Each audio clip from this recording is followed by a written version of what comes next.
Okay, playing a little bit of catch up here. Steady minute. Sorry, my dog's in trouble.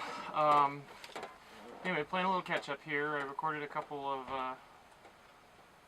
entries and subsequently lost them. Deleted them on accident. I don't know.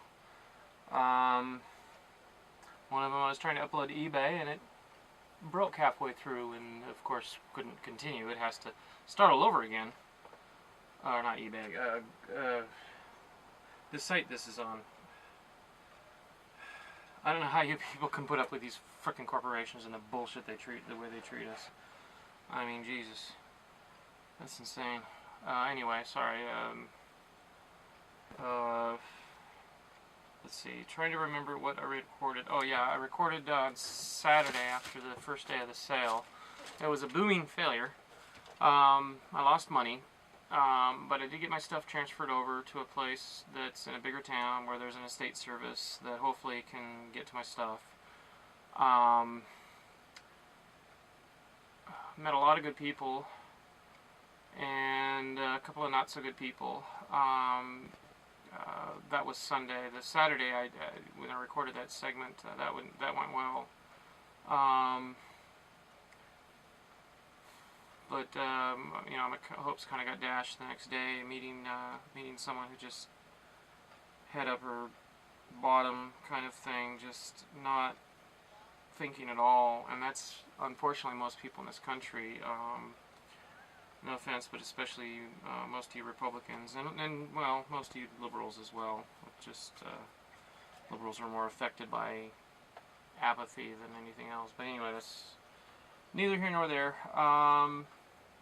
So it was a lot of work. I am in a lot of pain right now. A lot of pain. I moved basically about 2/3 of my belonging from storage into a trailer, over there, out of a trailer into the storage unit, then out to the sale. Some of it out to the sale, some of it back in, and then back in, and then back out, and then back in.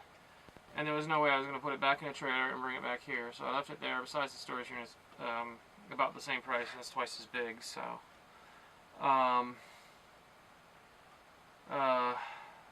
Anyway, made some inquiries, and it looks like shipping my vehicle over isn't going to be that expensive. But then again, buying one there won't be that expensive either. I think I found one for about $5,500. I'm looking for another car like I might as well just say it. I have a Mercedes 500 SEL, only $292. I paid $1,500 for it. And if you're watching, the kid up in Idaho that had it, you didn't rip me off. I ripped you off. Anyway, it was a $100,000 car new. It was bought by Mike Connors, who played Mannix. Hey, Mike. Happy birthday. It's about that time. But anyway, I hope you get your lawsuit against CBS. Go for it, dude. But anyway, it's a wonderful car.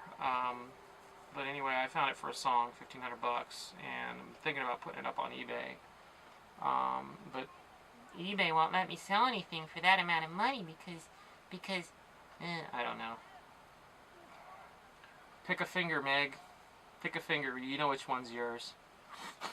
But sorry, I cannot stand greed like that. You know, provide a service and be compensated for it. Don't take my money and expect me to be happy when I'm ripped off. It doesn't work that way. Anyway, I'm an emotional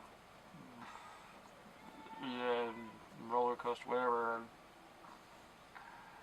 I'm all over the map emotionally. I can't think of the right words today. I'm just exhausted. Anyway, I'm gonna do another post here right after this one. No, actually, I could probably do it here. I'm not. Yeah, welcome to my confusion. So, I'm not sure what else I was going to talk about. I don't have 20 minutes worth of stuff to talk about, that's for sure. So I think I'll keep this down to about 5-ish minutes, and then I'll record another one that will be a proper introduction. So the first one you see will have been the fourth one-ish, and it will come after this one, which is the third one, which is really going to be the second one, but more like the I really do hate this. I hate being inside my head. trapped inside my head. I know what I'm doing, I know what I need to do, but my body doesn't. And I'm sorry for mumbling. It doesn't. It's not fun. I'm really confused. Oh yeah, this is something I'm allergic to. I had to drink it because I forgot my medication this weekend. That was fun. Got almost no sleep, which is why I'm still the way I am. Obviously, I'm not stopping at 5 minutes. I'm going to go ahead and continue a little bit. Oh yeah, I stored a vehicle in storage. It's just a junk vehicle that's going to be just trashed.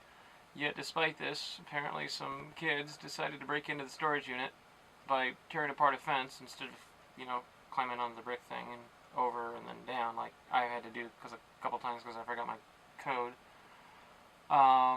But they broke into the storage unit, apparently broke into two very specific lockers. Obviously they know these people.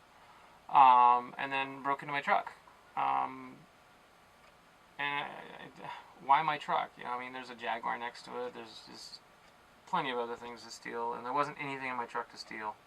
But I will say I'm extremely glad I didn't bring my welder back, because that's the most expensive item I have in storage, just about. And if it would have been stolen, I would have probably hunted down and beat the snot out of a couple of kids. But just theft is a product of capitalism, plain and simple. If you have private ownership of public resources, you're going to have people that are going to be feeling that it's unfair. And they're going to want to take something so that they feel that it's fair. Been there, done that. Not that I've stolen, but I have felt that way. It's extremely unfair that some people in this country, especially Wall Street, has all this money when they contribute nothing to the economy except making things more expensive for us.